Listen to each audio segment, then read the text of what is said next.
నమస్కారం అందరికీ. ఇప్పుడు మనం డిగ్రీ ఫస్ట్ ఇయర్ వాళ్ళకి సెకండ్ సెమిస్టర్లో బేసిక్ కంప్యూటర్ స్కిల్స్ అనే సబ్జెక్ట్ చూస్తున్నాం కదా. సో ప్రీవియస్ వీడియోలో మనం చాప్టర్ 5వి లాంగ్ ఆన్సర్స్ కంప్లీట్ చేసాము. ఇప్పుడు మనం చాప్టర్ 6వి షార్ట్ ఆన్సర్స్ చూద్దాము. సో ఫస్ట్ మనకి చాప్టర్ 6 నేమ్ ఏంటిది? Introduction to internet, www and web browsers. So ఇది మనకి లెసన్ నేమ్. ఇక్కడ మనకి పార్ట్ ఏలో షార్ట్ ఆన్సర్స్ ఉన్నాయి. ఏమేమి ఉన్నాయో చూద్దాము. What is internet, how does it works. So internet అంటే ఏంటిది, అది ఎలా వర్క్ అవుతుంది అనేది మనకి ఇక్కడ అడుగుతున్నారు. సో ఇంటర్నెట్ అనేది గ్లోబల్ నెట్వర్క్ అనమాట. సో చాలా నెట్వర్క్స్ కనెక్ట్ అయి ఉంటాయి, different types of networks like LAN, వ్యాన్ అని చెప్పి. సో మిలియన్స్ ఆఫ్ సిస్టమ్స్ అనేటివి అన్నీ డిఫరెంట్ టైప్స్ ఆఫ్ నెట్వర్క్స్తోని కనెక్ట్ అయి ఉంటాయి అన్నమాట. సో ఇంటర్నెట్ అనేది చాలా యూస్ఫుల్ అనమాట, అంటే హెల్ప్ఫుల్ ప్రతి ఒక్కరికి. అది బిజినెస్ అయినా, లేదంటే చిన్న కంపెనీ అయినా, ఆర్గనైజేషన్ అయినా, ఇన్స్టిట్యూషన్ అయినా, హాస్పిటల్ అయినా, ఒక డాక్టర్కి అయినా, ఇంజనీర్కి అయినా, స్టూడెంట్స్కి అయినా, ఒక హౌస్ వైఫ్కి అయినా సరే ఇంటర్నెట్ అనేది చాలా చాలా చాలా helpful. So working of internet అనేది ఎలా వర్క్ అవుతుంది అనేది ఇప్పుడు చెప్తున్నారు. సో ఒక పర్టికులర్ ఆర్గనైజేషన్ అనేది ఉండదంట ఇంటర్నెట్ని కంట్రోల్ చేయడానికి. డిఫరెంట్ నెట్వర్క్స్ ఉంటాయంట, ప్రైవేట్ కంప్యూటర్స్ లేదంటే గవర్నమెంట్ ఏజెన్సీస్, అవన్నీ మన ఏదైతే ఇంటర్నెట్ నెట్వర్క్స్ ఉన్నాయో వాటిని కంట్రోల్ చేస్తాయి అన్నమాట. నెక్స్ట్ ఇక్కడ మనకి ఏం చెప్తున్నారు, what are the advantages of internet. So ఇంటర్నెట్వి అడ్వాంటేజెస్ ఏంటివి అని అడుగుతున్నారు. సో ఇంటర్నెట్ అనేది ప్రతి ఒక్కరికి హెల్ప్ఫుల్. అది ఎక్కడైనా సరే, బిజినెస్ అయినా, చిన్న కంపెనీ అయినా, ఇన్స్టిట్యూషన్ అయినా, హాస్పిటల్ అయినా, ఒక డాక్టర్కైనా, ఇంజనీర్కైనా, స్టూడెంట్కైనా, హౌస్ వైఫ్కైనా, ఎవరికైనా సరే ప్రతి ఒక్కరికి ఇంటర్నెట్ అనేది చాలా useful.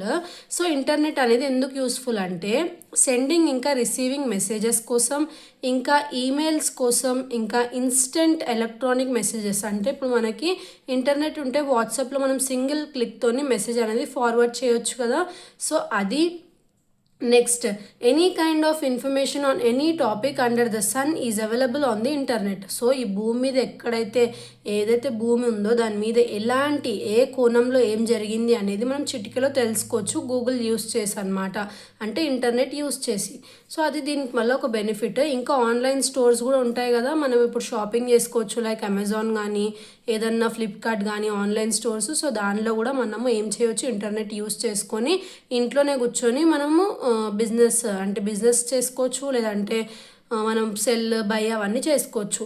Next, debit and credit cards use చేయొచ్చు, షాపింగ్ చేయొచ్చు, ఇంకా పీపుల్ అందరితో దూరం ఉన్నా సరే వీడియో కాల్స్ త్రూ మనం వాళ్ళకి ఏమైనా ఇన్ఫర్మేషన్ ఉంటే షేర్ చేయొచ్చు. Next, what do you mean by HTTP, hyper text transfer protocol. అంటే ఏంటిదంట, ఒక కమ్యూనికేషన్ ప్రోటోకాల్ అంట. ఇది ఏం చేస్తుందంట, కమ్యూనికేషన్ ఎవరి మధ్యలో, ఒక వెబ్ బ్రౌజర్ మధ్యలో, ఇంకా వెబ్ సర్వర్ మధ్యలో ఒక కమ్యూనికేషన్ లాగా యాక్ట్ చేస్తుందంట. So it is also called as request and response protocol. So ఇది మనకి హెచ్టిటిపి. నెక్స్ట్, www అంటే ఏంటిది, వరల్డ్ వైడ్ వెబ్. సో ఇది ఒక డాక్యుమెంట్ అంట, collection of documents stored on computer around the world. So ఏదైతే వరల్డ్లో ఉందో అక్కడ ఏవైతే మొత్తం కంప్యూటర్స్ ఉన్నాయో అందులో డాక్యుమెంట్స్ని స్టోర్ చేస్తారు కదా, దాన్ని www అంటారంట. So these documents are available on ఇంటర్నెట్లో అవైలబుల్గా ఉంటాయి. ఏ రూపంలో, text, graphics, audio, video, so ఎలా అన్నా అవైలబుల్గా ఉంటాయి. నెక్స్ట్ మనకి ఇక్కడ ఏమంటున్నారు, www అనేది is a collection of millions of web pages. అంటే ఇప్పుడు మనము బ్రౌజర్లోకి వెళ్ళి www అని కొట్టి యూట్యూబ్ అని కొట్టవచ్చు, గూగుల్ అని కొట్టవచ్చు, లేదంటే ఏదైనా యాప్స్ మనకు కావాల్సినవి ఉంటాయి కదా, అవన్నీ మనం www నొక్కిన తర్వాతనే ఆ యాప్ పేరు కొడితే ఆటోమేటిక్గా చూపిస్తుంది కదా. సో ఇవన్నీ అందులో ఇంటర్లింక్ అయి ఉంటాయి అన్నమాట, అంటే ఇది అన్నిటినీ కవర్ చేస్తూ ఉంటుంది. సో నెక్స్ట్ మనకి ఇక్కడ ఏమంటున్నారు, explain the difference between internet and www. So internet అనేది ఒక ఫిజికల్ నెట్వర్క్ అనమాట, కంప్యూటర్ది. అదే www అనేది వర్చువల్ నెట్వర్క్. ఇది ఏం చేస్తుందంట, వెబ్సైట్స్ది వర్చువల్ లింక్ హైపర్ లింక్స్ ద్వారా కనెక్ట్ అయి ఉంటుంది. నెక్స్ట్, ఇంటర్నెట్ అనేది world wide network of networks. అదే www అనేది the web is bunch of pages. So మనము ఒకటే యాక్సెస్ చేయవచ్చు అనేది లేదు, ఒక ట్యాబ్లో www.youtube కొట్టొచ్చు, మళ్ళీ ఇంకొక ట్యాబ్లోకి వెళ్ళి www. ఇంకేదైనా యాప్ కొట్టొచ్చు. సో మనకి ఏదైతే నీడ్ ఉందో మనం అది యూస్ చేసుకొని ఆ లింక్ యూజ్ చేసుకొని మనం అక్కడ నుంచి వెళ్ళొచ్చు అనమాట, బ్రౌజ్ చేయొచ్చు. The concept of internet starts in late 1960s. ఇది ఎప్పుడు స్టార్ట్ అయింది? 1989. నెక్స్ట్ మనకి వెబ్ బ్రౌజర్ అంటే ఏంటిదని అడుగుతున్నారు. ఇది ఒక సాఫ్ట్వేర్ ప్రోగ్రామ్ అంట. సో ఇది మనకి ఏం చేస్తుందంట, ఇంటర్నెట్ని ఎక్స్ప్లోర్ చేయడానికి, that allows you to explore the internet in easy to use way అంట. సో వెబ్ బ్రౌజర్ అనేది మనకి ఇంటర్నెట్ని ఈజీగా ఎక్స్ప్లోర్ చేయడానికి చేస్తుంది. ఇంకా locate, retrieve and display content. So ఎక్కడ డిస్ప్లే చేస్తుంది మనకి? www అంటే వరల్డ్ వైడ్ వెబ్లో మనకి డేటాని చూపించడానికి, డిస్ప్లే చేయడానికి, కంటెంట్ని చూపించడానికి యూజ్ అవుతుందంట. నెక్స్ట్ ఏమంటున్నారు, ఇంటర్నెట్ ఎక్స్ప్లోరర్, ఇంకా Mozilla Firefox, Google, Safari, Opera, Chrome ఇవన్నీ మనకి వెబ్ బ్రౌజర్స్ కిందకే వస్తాయి. నెక్స్ట్ కంప్యూటర్ నెట్వర్క్ అంటే ఏంటిది, ఇంకా వై ఇట్ ఈజ్ రిక్వైర్డ్, అసలు ఎందుకు అది రిక్వైర్ అవుతుంది, ఎందుకు అవసరం అంటే కంప్యూటర్ నెట్వర్క్ అనేది inter connection of one or more computers separate geographical reasons, అంటే ఒక ప్లేస్లో కాకుండా డిఫరెంట్ ప్లేసెస్లో ఉన్న కంప్యూటర్స్ని కూడా కనెక్ట్ చేస్తుందంట. ఏంటిది? కంప్యూటర్ నెట్వర్క్ అనేది. ఇది అసలు ఎందుకు కావాలంటే మనకి ఫైల్ కంప్యూటర్స్, డిస్క్ స్టోరేజ్ కోసం, స్కానర్స్ కోసం, సిపియు కోసం, ఇంకా ఎలాంటి అకౌంటింగ్ సాఫ్ట్వేర్ ఉన్న దానికోసము, ఈమెయిల్స్ కోసము, ఎక్స్చేంజ్ చేసుకుంటాం కదా వేరే కంట్రీ నుంచి ఇప్పుడు ఇటు సైడ్ ఇండియాకి. సో దానికోసము, మెసేజ్ డాక్యుమెంట్స్ కోసము, చాటింగ్ అన్నా లేదంటే మీటింగ్స్ ఉన్నా సరే ఆన్లైన్లో, ఇవన్నిటి ఇప్పుడు మనం ఓన్లీ ఇండియాలోనే చేసుకోము, ఇండియా నుంచి యూఎస్కి చేస్తాం, లేదంటే ఆస్ట్రేలియాకి చేస్తాం, ఎక్కడికన్నా చేస్తాం కదా. సో ఆ కంప్యూటర్ నెట్వర్క్ అనేది మనకు అక్కడ యూజ్ అవుతుంది. నెక్స్ట్ ల్యాన్ ఇంకా వ్యాన్ది డిఫరెన్సెస్ ఏంటివి అని అడుగుతున్నారు. సో ఇది స్మాల్ జియోగ్రాఫిక్ ఏరియా కవర్ చేస్తుంది, ఇదేమో large geographic area. It is used to link devices in a single office. ఇది మొత్తం కంట్రీ, ఇది ప్రైవేట్ అయితే ఇది public. Next high data rate ఉంటుంది, ఇందులో లో డేటా రేట్ ఉంటుంది. ఇది ఈజీ టు ఇన్స్టాల్, ఇది difficult to install. No propagation delay, ఇందులో ప్రొపగేషన్ డిలే అనేది ఉంటుంది అనమాట. It operates on the principle of broadcasting, ఇది switching. Next internet service provider. So internet service provider అంటే ఏంటిది, ఇంటర్నెట్ కనెక్షన్స్ని లేదంటే సర్వీసెస్ని ఎవరికి, ఇండివిజువల్స్కి, ఆర్గనైజేషన్స్కి ప్రొవైడ్ చేసేదాన్నే మనం ఏమంటాం, ఇంటర్నెట్ సర్వీస్ ప్రొవైడర్ అని అంటాం.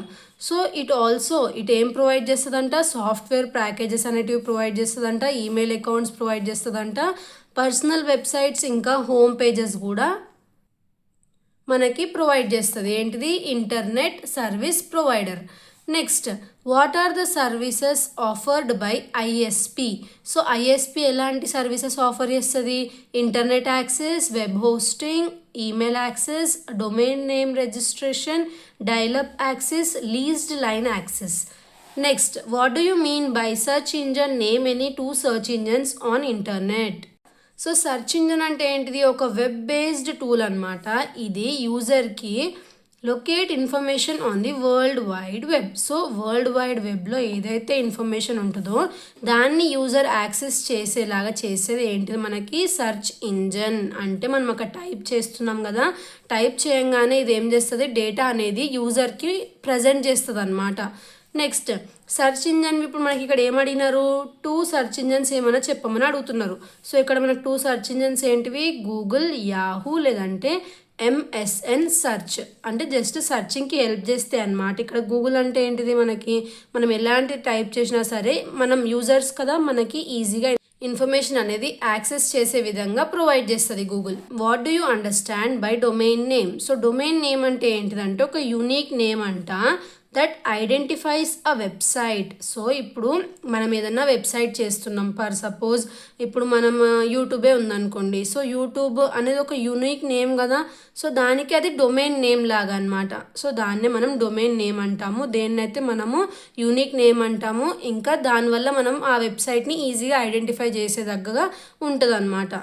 Next why a domain name is important. ఇప్పుడు ఒక డొమైన్ నేమ్ లేకపోతే యూట్యూబ్కి యూట్యూబ్ అనే పేరు లేకపోతే అప్పుడు ఎలా ఐడెంటిఫై చేస్తారు యూట్యూబ్ అని చెప్పి. సో అందుకే డొమైన్ నేమ్ అనేది కంపల్సరీగా ఉండాలి. Next what do you mean by IP address? So IP address అంటే ఏంటిది? Every computer connected to internet as a unique address. ప్రతి ఒక్క కంప్యూటర్ ఏదైతే ఇంటర్నెట్కి కనెక్ట్ అయి ఉందో దానికి ఒక ఐపీ అడ్రస్ అనేది ఉంటుందంట. సో దాన్ని ఇంటర్నెట్ అడ్రస్ అని అంటారంట, లేదంటే ఇంటర్నెట్ ప్రోటోకాల్ అడ్రస్ అని అంటారంట. ఏదైతే మనకి ఐపీ అడ్రస్ ఉందో దానికి 2 ప్రిన్సిపల్ ఫంక్షన్స్ ఉంటాయంట. ఒకటేమో host or network interface identification, లేదంటే లొకేషన్ అడ్రస్సింగ్. అంటే ఇప్పుడు ఈ ఐపీ అడ్రస్ ఉండడం వల్ల, ఐపీ అడ్రస్ అంటే ఏంటిది? మన కంప్యూటర్ ఏదైతే ఇంటర్నెట్కి కనెక్ట్ అయి ఉందో దాని ఇంటర్నెట్కి ఒక నెంబర్ అనేది ఉంటుంది అనమాట. సో ఇలా ఉండడం వల్ల ఏమన్నా స్కామ్స్ జరిగినా, లేదంటే ఎక్కువ గ్రూప్ ఆఫ్ కంప్యూటర్స్ ఉన్నా సరే ఏదైనా కంపెనీలో ఈ ఐపీ అడ్రస్ వల్ల ఏమైనా స్కామ్స్, ఏదన్నా ఫ్రాడ్ జరిగినా సరే ఐపీ అడ్రస్ ద్వారా వాళ్ళు ఈజీగా పట్టుకోవడానికి ఉంటుంది. కాబట్టి వాళ్ళు ఇలాంటివన్నీ ప్రతి ఒక్క ఇంటర్నెట్ యాక్సెస్ కోసం ప్రొవైడ్ చేస్తారు ఐపీ అడ్రస్ అనేది. ఎలాంటి ఇష్యూ వచ్చినా సరే మన ఇంటర్నెట్కి చెక్ చేసుకోవడం ఈజీ అవుతుంది దానివల్ల. Explain the terms downloading and uploading. So downloading అంటే ఏంటిది, అప్లోడింగ్ అంటే ఏంటిది అంటే, డౌన్లోడింగ్ అంటే ఏంటిది? Is receiving data from the internet. For suppose ఇప్పుడు మనం ఏదైనా సాంగ్ని డౌన్లోడ్ చేస్తున్నాం అంటే మన ఫోన్లోకి వస్తుంది. నెక్స్ట్ అప్లోడింగ్ అంటే ఏంటిది? Being cent from your computer. అంటే మనము వేరే వాళ్ళకంటే ఇప్పుడు సపోజ్ మన ఇన్స్టాగ్రామ్ అకౌంట్ ఉంది, అందులో ఏదైనా ఫోటో పంపిస్తున్నాము అంటే అప్లోడ్ చేస్తున్నాం వేరే వాళ్ళు చూసే విధంగా అక్కడ. సో దాన్ని అప్లోడింగ్ అంటారు. ఇప్పుడు యూట్యూబ్లో వీడియోస్ అప్లోడ్ చేసిన, షార్ట్స్ అప్లోడ్ చేసిన, ఇన్స్టాగ్రామ్లో రీల్స్, ఎలాంటివి అన్నా మనం అప్లోడ్ చేస్తున్నామంటే దాన్ని అప్లోడింగ్ అంటారు. లేదు మనము డౌన్లోడ్ చేసుకుంటున్నాము మూవీస్ అన్న, సాంగ్స్ అన్న అంటే దాన్ని డౌన్లోడింగ్ అని అంటాం. Next name some popular email service providers. So మనకి ఇక్కడ చూడండి నేమ్స్ ఇచ్చారు. www.yahoomail, Rediff mail, Hotmail, Gmail. So ఇవన్నీ కొంచెం పాపులర్ అంట. Next what are the hardware requirements to run internet? So హార్డ్వేర్లో ఏమేమి ఉంటే మనకి ఇంటర్నెట్ అనేది రన్ అవుతుంది అనేది అడుగుతున్నారు. సో ఫస్ట్ మన దగ్గర 32 MB ర్యామ్ ఉండాలి, 20 GB హార్డ్ డిస్క్ అనేది ఉండాలి. నెక్స్ట్ నెట్వర్క్ ఇంటర్ఫేస్ కార్డ్ అనేది ఉండాలి, నెట్వర్క్ కేబుల్స్ కనెక్షన్స్ ఉండాలి, మోడమ్ ఉండాలి, రూటర్ ఉండాలి, బ్రిడ్జ్ ఉండాలి, గేట్వే ఉండాలి, రిపీటర్ ఉండాలి. ఇవన్నీ ఉంటేనే మన కంప్యూటర్కి ఇంటర్నెట్ యాక్సెస్ అనేది ఉంటుంది. నెక్స్ట్ సాఫ్ట్వేర్ రిక్వైర్మెంట్స్ ఏమేమి కావాలి ఇంటర్నెట్ కోసం అంటే, వెబ్ బ్రౌజర్స్ ఉండాలి మన దాంట్లో, ఇంటర్నెట్ ప్రోటోకాల్స్ ఉండాలి కంప్యూటర్లో, ఈమెయిల్ సాఫ్ట్వేర్ ఉండాలి, యాంటీవైరస్ సాఫ్ట్వేర్ ఉండాలి, విండోస్ ఇంటర్ఫేస్ అనేది ఉండాలి. నెక్స్ట్ ఈ గవర్నెన్స్ అంటే ఏంటిది? ఈ గవర్నెన్స్ అంటే electronic governance, use information and communication technology. Local area నెట్వర్క్స్ని కానీ మొబైల్స్ని కానీ ఏమన్నా యూజ్ చేస్తాం కదా, దేనికోసము? Quality of delivering government services, exchange of information, ఇంకా communication transaction to citizens, employees, business, ఇవన్నీ ప్రాపర్గా జరగడానికి ఎలక్ట్రానిక్ గవర్నెన్స్ అనేది యూజ్ అవుతుంది అన్నమాట. నెక్స్ట్ ఇది ఉండడం వల్ల బెనిఫిట్ ఏంటిది? Fast and easy services, better delivery of services and information, enhanced democracy, increased accountability, increased transparency, reduced corruption, increased efficiency due to connectivity, greater convenience, revenue growth, cost reduction, improved interaction, improved interface with business and industry. Next ఏమంటున్నారు? ఏమన్నా 5 applications చెప్పండి e governance కోసము అని అడుగుతున్నారు. So ఇది మనకి ఎక్కడెక్కడ అవ్వచ్చు? Commercial, utility payment, agriculture sector, public information, social services. So ఇవన్నీ ప్లేసెస్లో మనము ఈ గవర్నెన్స్ని యూజ్ చేయొచ్చు. నెక్స్ట్ ఈమెయిల్ అంటే ఏంటిది? సో ఈమెయిల్ అనేది మనకి ఎలక్ట్రానిక్ మెయిల్. ఇది మనము ఇంటర్నెట్ యూజ్ చేసి ఒక పర్సన్ నుంచి ఇంకొక పర్సన్కి ఫార్వర్డ్ చేయొచ్చు. అట్ ఏ టైం ఎన్ని ఈమెయిల్స్ అన్నా మనం సెండ్ చేయొచ్చు అనమాట. ఇంకా ఒకటే ఈమెయిల్ మనం 4-5కి లింక్ చేసి మరి పంపొచ్చు. సో ఇవన్నీ ఫెసిలిటీస్ ఉంటాయి. మనం text messages, images, documents, links ఎలాంటివైనా సరే ఈమెయిల్ ద్వారా వాళ్ళకి ఫార్వర్డ్ చేయొచ్చు. నెక్స్ట్ అడ్వాంటేజెస్ ఏంటిది ఈమెయిల్ వల్ల? ఇన్స్టెంట్గా ఉంటుంది, ఎలాంటి కాస్ట్ అనేది ఉండదు, ఈజీ టు యూజ్ ఉంటుంది, ఇంకా సింగిల్గా పంపొచ్చు, గ్రూప్గా కూడా పంపొచ్చు. మనం ఈమెయిల్స్ని పిక్చర్స్, ఆడియోస్, వీడియోస్, ఫైల్స్ అన్నీ కూడా పంపొచ్చు. ఇంకా ఇది మనం ఏం చేస్తాము? Email is effective in finding the right person in our organization or company to answer your question. So email అనేది ఒక మంచి అపాయింట్మెంట్స్ ఏమన్నా చేయాలన్నా సరే మంచిగా యూజ్ అవుతుంది అనమాట. ఇంకా ఇన్ఫర్మేషన్ అనేది కూడా క్విక్గా వేరే వాళ్ళకి డిస్ట్రిబ్యూట్ అవుతుంది. ఇంకా ఈమెయిల్స్ ఎక్కడి నుంచన్నా ఎలాంటి ప్లేస్ నుంచి అయినా మనం యాక్సెస్ చేయొచ్చు ఒకవేళ మన దగ్గర ఇంటర్నెట్ ఉంటే. తర్వాత ఈమెయిల్ అడ్రస్ అంటే ఏంటిది అని అడుగుతున్నారు. సో ఇక్కడ ఎగ్జాంపుల్ ఇచ్చారు చూడండి, దీన్ని మనము ఈమెయిల్ అడ్రస్ అంటారు, ఇంటర్నెట్ ఈమెయిల్ అడ్రస్.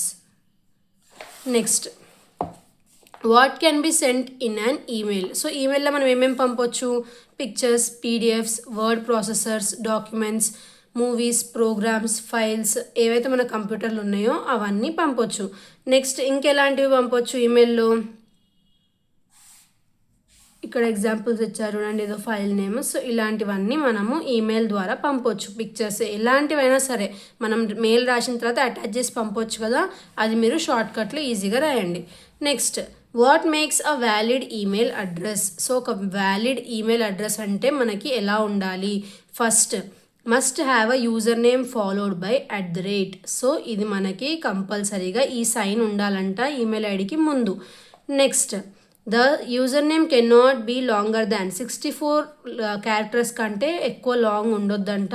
ఇంకా 254 క్యారెక్టర్స్ కంటే, డొమైన్ నేమ్ అనేది 254 క్యారెక్టర్స్ కంటే ఎక్కువ ఉండకూడదంట. తర్వాత ఏంటిది, there should be only 1 @ sign. So ఈ @ సైన్ అనేది ఒకటేసారి యూజ్ అయి ఉండాలి.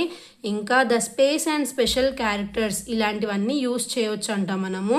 స్పేస్, \, కొటేషన్ మార్క్ అలాంటివన్నీ మనం యూజ్ చేయొచ్చు ఈమెయిల్ అడ్రస్లో. The username and email addresses as a whole cannot begin or end with period.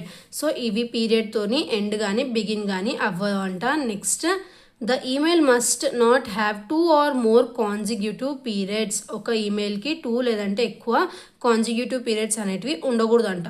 Next write a short note on an Outlook Express. So Outlook Express అంటే ఏంటిదంటే ఒక email client tool అనమాట. ఇది ఏం చేస్తుందంట, యూజర్కి save, send, receive and manage emails కోసం use అవుతుందంట. తర్వాత కొలాబరేటింగ్ బ్రౌజర్స్ అంటే, కొలాబరేషన్ బ్రౌజర్స్ అంటే ఏంటిది మనకి, ఇది ఒక software enabled technique that allows somebody in an enterprise contact center to interact with a customer. So ఒక కస్టమర్తోని మనము ఇంటరాక్ట్ అవ్వడానికి ఎవరైతే ఎంటర్ప్రైజ్ కానీ ఆర్గనైజేషన్ వాళ్ళు ఉన్నారో వాళ్ళకి యూజ్ అయ్యేదాన్ని సాఫ్ట్వేర్ టూల్ని ఏమంటారు, కొలాబరేషన్ బ్రౌజింగ్ అని అంటారు. What do you mean by reply. Reply అంటే మనం వాళ్ళకి రిటర్న్లో ఆన్సర్ చేయడం. రిప్లై ఆల్ అంటే ఏంది, అందరికీ ఎవరైతే మనకు పంపిన మెసేజ్ ఉన్నదో ఈమెయిల్లో వాళ్ళందరికీ రిప్లై ఇవ్వడం. Forward messages. So forward messages అంటే ఏంటిది, allows you to type in a whole. అంటే ఒకటేసారి మెసేజ్ చేసేసి మీరు ఏం చేయొచ్చు, ఇప్పుడు సపోజ్ మీరు స్కూల్ టీచర్ అనుకోండి 5th క్లాస్కి. సో ఆ మెయిల్ రాసేసి మీరు 5th క్లాస్లో ఉన్న స్టూడెంట్స్ అందరికీ ఆ సింగిల్ మెయిల్ని ఫార్వర్డ్ చేయొచ్చు. Next what is document collaboration. Document collaboration అంటే ఏంటిది, డాక్యుమెంట్ అండ్ ఫైల్ కొలాబరేషన్స్ అనేటివి టూల్స్ అంట సిస్టమ్స్లో. అవి ఏం చేస్తే అంట, multiple people work together on a single document. ఒక సింగిల్ డాక్యుమెంట్ మీద మల్టిపుల్ పీపుల్ వర్క్ చేస్తారంట. నార్మల్లీ ఇది ఒక సాఫ్ట్వేర్ అంట. అది ఏం చేస్తుందంట, టీమ్ వర్క్ కోసం. అంటే ఒకటే సింగిల్ డాక్యుమెంట్ లేదంటే ఒక ప్రాజెక్ట్ మీద గ్రూప్ ఆఫ్ పీపుల్ వర్క్ చేస్తారు కదా, సో అది ఎనేబుల్ చేయడానికి డాక్యుమెంట్ కొలాబరేషన్ అనేది ఉంటుందంట. Next right A short note on instant messaging. అంటే ఏంటిది మనకి, షార్ట్ మెసేజెస్ అంట. ఇవి ఎప్పుడు ఎలా సెండ్ అవుతాయి మనకి, క్విక్గా. ఇప్పుడు సపోజ్ మనకి ఏదన్నా నోటీస్ వచ్చింది, మనం క్విక్గా ఇన్స్టెంట్గా ఏం చేస్తాం, షార్ట్కట్లో మొత్తం ఎక్స్ప్లెయిన్ చేసినట్టు ఇమీడియట్గా వాళ్ళకి ఆన్సర్గా పంపుతాం కదా, వాటిని ఇన్స్టెంట్ మెసేజెస్ అంటారు. Next what do you mean by netiquette. So netiquette అంటే ఏంటిది, ఇది short form of network etiquette or internet etiquette. It represent the importance of proper manners and behaviour. ఆన్లైన్లో మనం ఎలా బిహేవ్ చేయాలి అంటే, ఎలాంటి వర్డ్స్ యూజ్ చేయాలి, ఎలాంటి వర్డ్స్ యూజ్ చేయకూడదు, బ్యాడ్ లాంగ్వేజ్ యూజ్ చేయకూడదు, లేదంటే ఇలాంటి లాంగ్వేజ్ యూజ్ చేస్తే మనకి ఇన్ఫార్మల్ లాంగ్వేజ్ అయిపోతుంది, అలాంటివన్నీ చెప్తుంది కదా. సో దాన్నే నెటిక్వేట్ అని అంటారు. ఇవి మనకి షార్ట్ ఆన్సర్స్. నెక్స్ట్ వీడియోలో లాంగ్ ఆన్సర్స్ చూద్దాము. Thanks for watching.